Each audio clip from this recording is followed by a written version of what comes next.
Sierra de Historias, con Alberto Garín.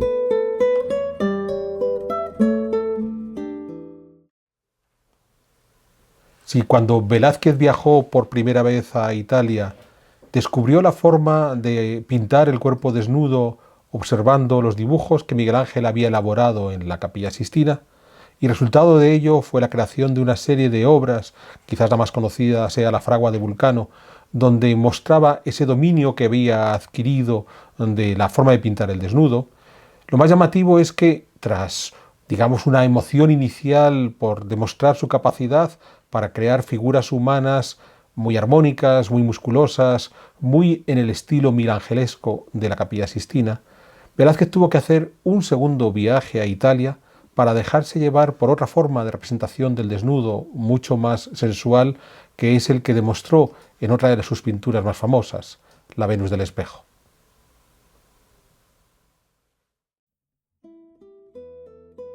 A finales de 1550, el príncipe Felipe, futuro Felipe II, se reunió en Augsburgo con el pintor Tiziano, el artista favorito de Carlos V.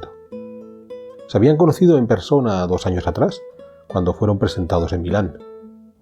Tiziano aprovechó la reunión de Augsburgo para pintar un retrato del futuro rey, en donde Felipe aparece vestido con una armadura damasquinada.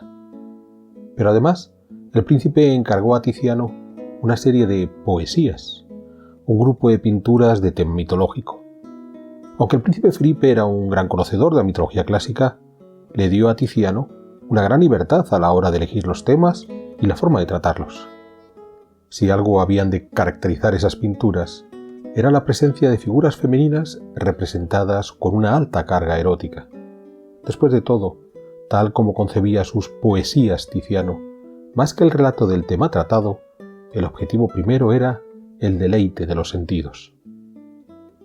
Es posible que los 6 cuadros pintados estuvieran concebidos para ser presentados en un determinado orden, y quizás así lo estuvieron a comienzos del siglo XVII en el Alcázar de Madrid, en unas estancias privadas cercanas a los jardines. Allí tuvo ocasión de conocerlos Diego Velázquez, cuando se convirtió en pintor de cámara de Felipe IV a partir de 1623. Posiblemente, Velázquez, además de valorar la calidad artística de Tiziano, entendió la carga sensual de los cuadros, pero aún no estaba en su ánimo hacer una pintura de ese tipo. Después de todo, su maestro Francisco Pacheco le había enseñado que en caso de tener que pintar un desnudo femenino, podía utilizar el rostro de la retratada, pero para los cuerpos tenía que copiar solo esculturas clásicas. Cuando Rubens llega a Madrid en 1628, su admiración por Tiziano ya era conocida, pues había ido copiando todos los cuadros del pintor veneciano que Rubens encontró en su larga estancia en Italia.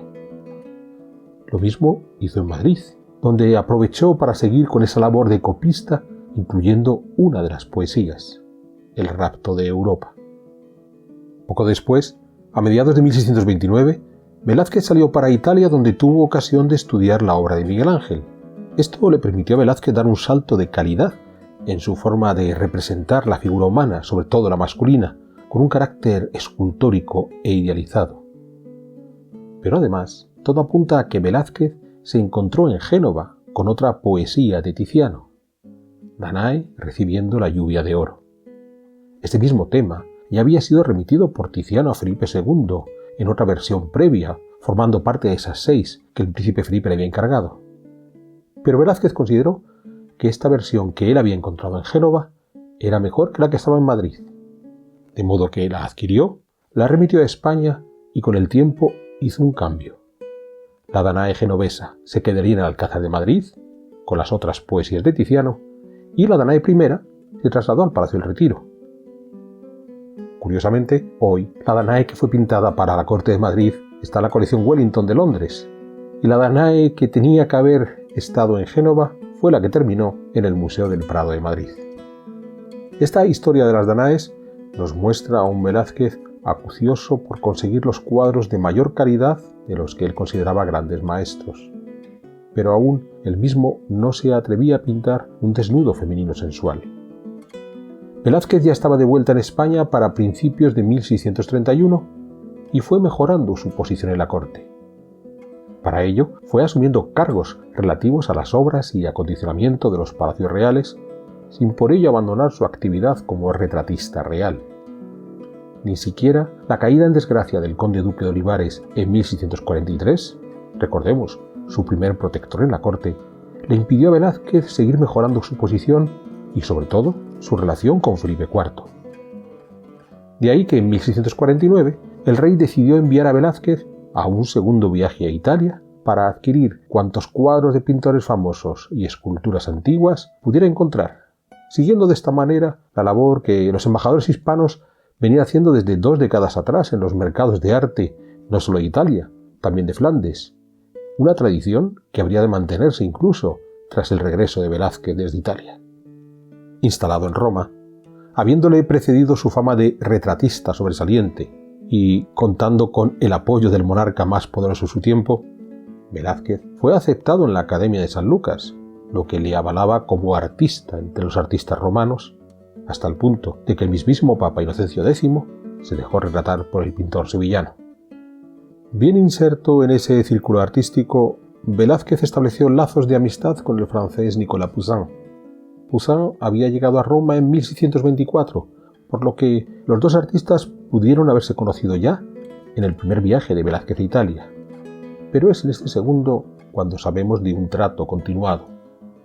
Justamente en 1650, con Velázquez en Roma, conocemos un cuadro de Poussin donde, en un agreste paisaje tan del gusto del francés, aparece pintada una joven sentada de espaldas, con el rostro de perfil, lavándose los pies, asistida por una criada y observada por un sátiro escondido entre la maleza.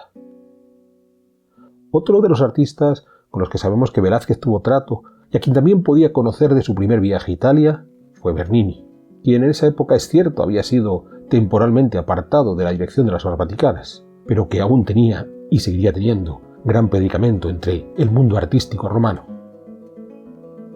Quizás tuvieron ocasión de hablar sobre el Hermafrodita durmiente.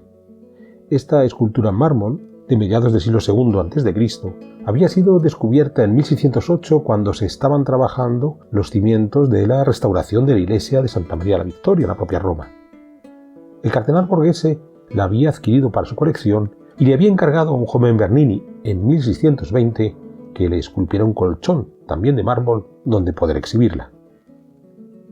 Entre las esculturas antiguas, de las que Velázquez encargó copias en bronce, estaba esta del Hermafrodita, y para la copia contó con el buen hacer del fundidor Matteo Bonuccelli, ayudante de Bernini. La copia se exhibe hoy en el Prado. No podemos dejar de señalar la importancia de ese momento en que el pintor más reputado de aquel entonces, Velázquez, al servicio del monarca más poderoso de su tiempo, Felipe IV, compraba arte en el mercado más notable de su época, Italia, lo que permite explicarnos en parte la destacadísima calidad artística atesorada hoy en el Museo del Prado. Pero entre sus obligaciones como marchante de arte y sus labores como pintor, el ya cincuentón Velázquez tuvo ocasión además de enamorarse, hasta el punto de tener un hijo, Antonio de Silva, que quedaría, cuando el pintor sevillano regresó a Madrid, a cargo de Juan de Córdoba, la persona de confianza de Velázquez en Roma. Es cierto que el niño murió poco después, con solo 8 años. Pero, ¿quién era la madre? Hay dudas al respecto, pero una de las posibilidades era Flaminia Triba, pintora y hermana del también pintor Antonio Triba. Los hermanos Triba terminaron por instalarse en Múnich, en Baviera, donde tenemos la mayor parte de su obra. Pero en 1650 aún estaban en Roma, y Flaminia era una joven artista de 20 años. Según la historiadora Jennifer Montagu, Flaminia Triba, además de ser la madre de este último hijo de Velázquez, fue la modelo de la Venus del Espejo. La fecha de este cuadro, la Venus del Espejo, ha sido largamente debatida, aunque todo apunta a que se hizo durante ese viaje a Italia, pudiendo por ello ser Flaminia la modelo utilizada para representar a la diosa. El hecho de pintar a Venus de espaldas, mirándose en un espejo, no era nuevo. Era una forma de presentar a la diosa que ya había utilizado el Veronés en 1582 y de quien pudo tomar la idea Rubens para su cuadro de Venus frente al espejo de 1615. Velázquez pudo conocer ambas obras. Pero la novedad aquí es que Venus no estaba sentada, sino recostada, en la línea de esa joven lavándose los pies de Poussin, y sobre todo de la hermafrodita de la colección Borghese. Además, la mujer retratada más parece una persona real que una diosa. No está engranada con joyas ni la rodean ricos vestidos, a lo que se añade el detalle de ser de pelo castaño y no rubio, como era habitual en Venus. En realidad, solo la presencia del niño alado, Cupido, nos hace ver que estamos ante un tema mitológico. También resulta interesante el espejo en el que se mira Venus. Velázquez, buen conocedor de los juegos ópticos, situó el espejo de tal manera e hizo mirar a la diosa de tal forma que en realidad no se está mirando a sí misma, sino a la persona que tiene a su espalda, al pintor o quizás al espectador. Pero acaso lo más llamativo es que un pintor como Velázquez, afamadísimo retratista, no pintó el rostro de Venus, quizás por guardar el anonimato de la modelo o quizás para exaltar la belleza de su cuerpo. El cuadro de la Venus del espejo pasó a formar parte de las estancias privadas de sucesivos nobles españoles, desde el marqués del Carpio a Manuel Godoy, pasando por los duques de Alba. Al final, durante la Guerra de Independencia en 1813, salió como botín de guerra hacia Inglaterra, donde se expone en la National Gallery desde 1906. Incluso en 1914 sufrió el ataque a hachazos de una sufragista que dañó el lienzo, pero que pudo ser restaurado. Sabemos que Velázquez pintó con posterioridad otros 3 desnudos femeninos, 2 Venus y una Psique. Una de las Venus y Psique se perdieron en el incendio del Alcázar Real de Madrid de 1734. Con todo, la impresión de aquellos desnudos de Tiziano, aquellas poesías que conociera en su juventud y que le llevaron a experimentar con la pintura del desnudo femenino, la Venus del espejo, no había de abandonarle hasta su muerte. Pues en una de sus últimas obras, Las hilanderas, de 1657, en el fondo, vemos un tapiz donde aparece el rapto de Europa, aquella poesía de Tiziano de la que hiciera una copia el mismísimo Rubens. Pero eso es un tema para otra sierra de historias.